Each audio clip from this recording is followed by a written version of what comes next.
لهم اللات والعزى ومناة الثالثة الأخرى۔ یہ پڑھنے کے بعد پھر انہوں نے ان کی تعریف کی، تعریف کے جملے اللہ کے نبی کی زبان سے لات منات عزا کے لیے نکلے۔ جب آپ نے سجدہ کیا کفار و مشرکین خوش ہو گئے، آپ کے ساتھ سجدہ ریز ہو گئے۔ کیا تاریخ کی اس روایت کو بھی مانو گے؟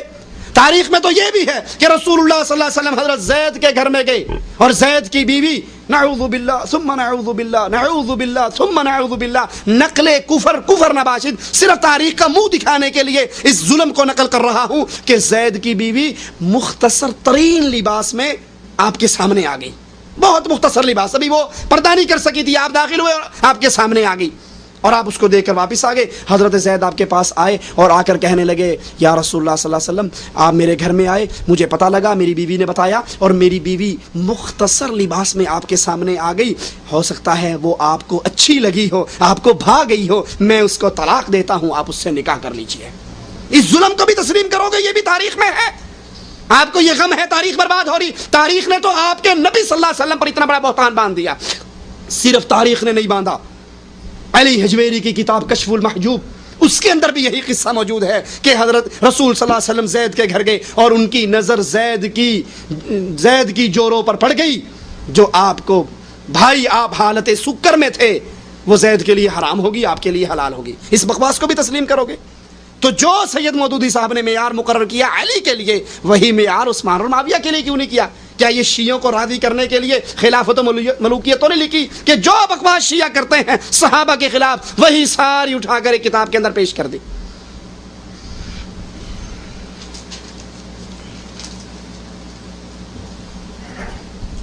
داڑھی کے بارے میں سوال ہے کہ اس کو بڑھانا چھوڑ دینا فرض ہے؟ یہ سنت ہے، لیکن رسول اللہ صلی اللہ علیہ وسلم کا حکم ہے، امر ہے، اور امر وجوب کے لیے آتا ہے، واجب ہونے کے لیے آتا ہے۔ آپ نے فرمایا واعف اللحى، اپنی داڑھیوں کو معاف کرو، اپنی داڑھیوں کو لٹکاؤ، وفر اللحى، اپنی داڑھیوں کو بڑھاؤ، زیادہ کرو، ان کو چھوڑ دو۔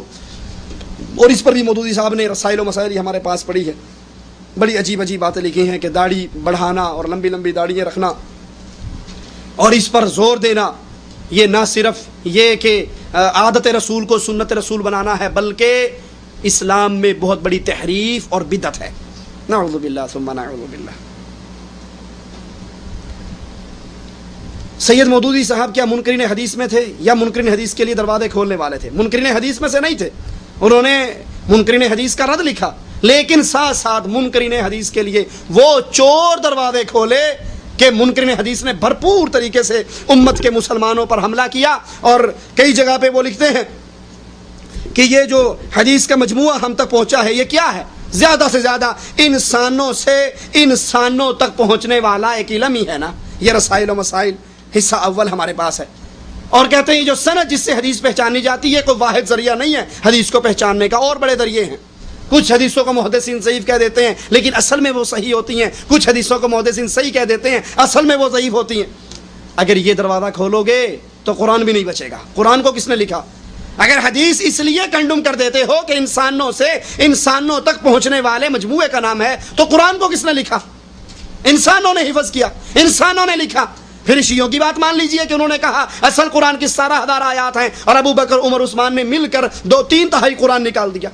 جو حدیث سند سے ثابت ہے محدثین کے اصول کے مطابق وہ تسلیم کی جائے گی۔ اسی طرح بخاری پر ان کے بڑے اعتراضات ہیں۔ وہ بخاری جس کو امت نے اجماع کے ساتھ یہ مقام دیا ہے کہ قرآن کے بعد صحیح ترین کتاب ہے، کہتے ہیں کوئی شریف النفس بندہ یہ نہیں کہہ سکتا کہ بخاری میں جتنی حدیثیں ہیں ساری ٹھیک ہیں۔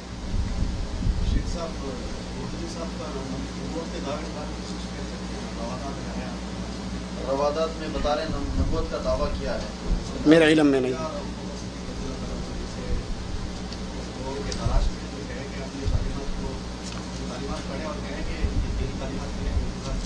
میرے علم میں نہیں۔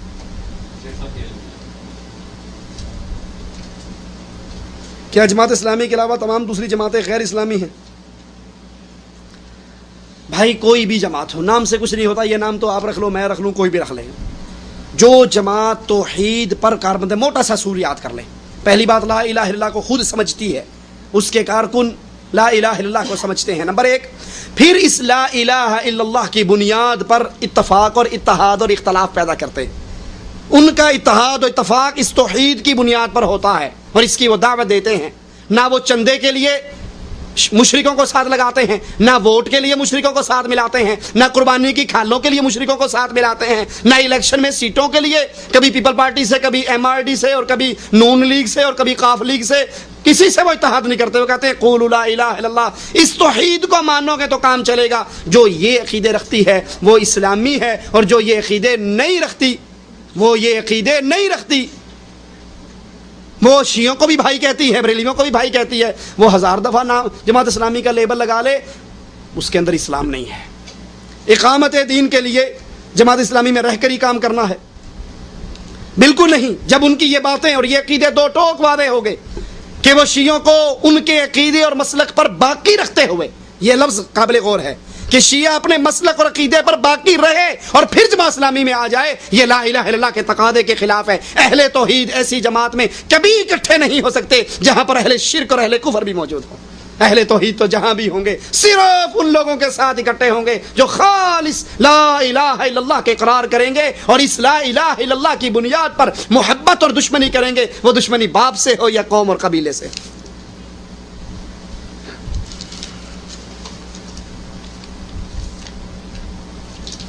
کوئی جماعت یہ دعویٰ کر سکتی ہے کہ وہی حق پر ہے؟ جو توحید پر ہے، رسول اللہ کی اتباع پر ہے، وہ حق پر ہے. جس نے ملاوٹ کر رکھی ہے وہ حق پر نہیں ہے. سلف صالحین اور اہل سنت والجماعت کا عقیدہ کیا تھا؟ کیا وہ الگ الگ تھے؟ سلف صالحین سے مراد ہمارے صحابہ کرام، تابعین، تبع تابعین، محدثین، یہ سارے سلف صالحین ہیں، اور یہی اہل سنت ہیں جن کے ہاتھ میں قرآن اور حدیث. رسول اللہ صلی اللہ علیہ وسلم نے فرمایا ترکت فیکم امرین لن تضلوا ما تمسکتم بہما کتاب اللہ و سنتی. 2 چیزیں دے کر جا رہا ہوں، اللہ کا قرآن اور میری سنت. قیامت تک اگر اس کو تھامے رکھو گے گمراہ نہیں ہوگے. جو اس قرآن و سنت میں کسی کے فہم کو داخل کر دے، اگر ہم بھی آپ سے یہ کہنا شروع کر دیں سید مودودی کو چھوڑو اور نذیر حسین دہلوی کی بات مان لو، سید مودودی کو چھوڑو اور امام بخاری کی بات مان لو، امام مسلم کی بات مان لو، فلاں کے پیچھے چل پڑو، فلاں کے پیچھے، تو ہم بھی پھر ان جیسے ہی ہو گئے. سچ وہ ہے جو یہ دعویٰ کرے کہ ہر بندہ انسان ہے، غلطی کا پتلا ہے، وہ سید مودودی ہو، وہ قاسم نانوتوی ہو، وہ رشید احمد گنگوہی ہو، وہ محدث نذیر احمد دہلوی، کوئی ہو، سب غلطی کے پتلے ہیں. سب سے غلط بھی اور ٹھیک بھی کہا جا سکتا ہے. اگر غلطیوں سے پاک ہے تو محمد الرسول اللہ. ہر کسی کی بات لی جا سکتی ہے، ٹھوکر ماری جا سکتی ہے. سید مودودی کی بات کو سینے سے بھی لگایا جا سکتا ہے اور ٹھوکر بھی ماری جا سکتی ہے، لیکن محمد صلی اللہ علیہ وسلم کی ہر بات کو سینے سے لگایا جائے گا، ٹھوکر نہیں ماری جائے گی. وہ بات آپ کی عقل میں آئے یا نہ آئے. جیسے سید مودودی صاحب نے، یہ ہمارے ہاتھ میں رسائل و مسائل ہے، اس کے اندر ان سے سوال کیا جاتا ہے دجال کے بارے میں.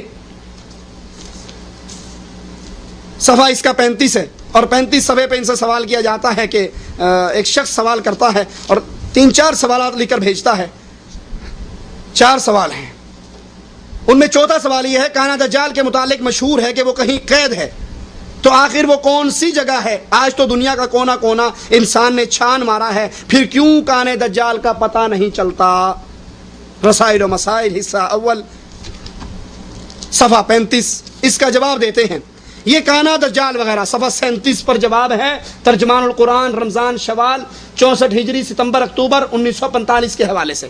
یہ کانا دجال وغیرہ تو افسانے ہیں جن کی کوئی شرعی حیثیت نہیں ہے. ان چیزوں کو تلاش کرنے کی ہمیں کوئی ضرورت نہیں ہے. عوام میں اس قسم کی جو باتیں مشہور ہیں ان کی کوئی ذمہ داری اسلام پر نہیں ہے، اور ان میں سے کوئی چیز اگر غلط ثابت ہو جائے تو اس سے اسلام کو کوئی نقصان نہیں پہنچتا. اب سوال کرنے والا بھی باز نہیں آیا، اس نے پھر سوال کر دیا کہ جناب کسی نے آپ سے سوال کیا تھا کانے دجال کے متعلق مشہور ہے کہ وہ کہیں قید میں ہے، تو آخر وہ کون سی جگہ ہے؟ آج دنیا کا کونا کونا انسان نے چھان مارا ہے، پھر کیوں کانے دجال کا پتہ نہیں چل رہا؟ اس کا جواب آپ نے یہ دیا کانا دجال وغیرہ تو افسانے ہیں جن کی کوئی شرعی حیثیت نہیں، لیکن جہاں تک مجھے معلوم ہے کم از کم 30 حدیثیں دجال کا تذکرہ کرتی ہیں، صحیح بخاری، مسلم، ابو داؤد، ترمذی اور فلاں فلاں کتابوں میں یہ روایات ہیں. سائل نے پھر سوال کر دیا. اب پھر جواب دیتے ہیں. اب جواب کا رنگ بدل گیا. کہا میں نے جس چیز کو افسانہ قرار دیا وہ یہ خیال ہے کہ دجال کہیں قید ہے، حالانکہ اوپر وہ موجود ہے کہ کانا دجال وغیرہ تو افسانے ہیں، لیکن جب انہوں نے حدیثوں کا حوالہ دیا تو فوراً بدل کے کہتے ہیں میں نے جس چیز کو افسانہ قرار دیا وہ یہ خیال ہے کہ دجال کہیں قید ہے. باقی رہا یہ امر کہ فتنہ دجال برپا ہونے والا ہے، تو اس کے متعلق نماز میں بھی دعائیں مانگتا ہوں. اب یہ بات کہ دجال کا کہیں قید ہونا افسانہ ہے، رسول اللہ صلی اللہ علیہ وسلم کسی بات کا حکم دیں وہ حدیث ہوتی ہے محدثین کے نزدیک. آپ کوئی کام کر کے دکھائیں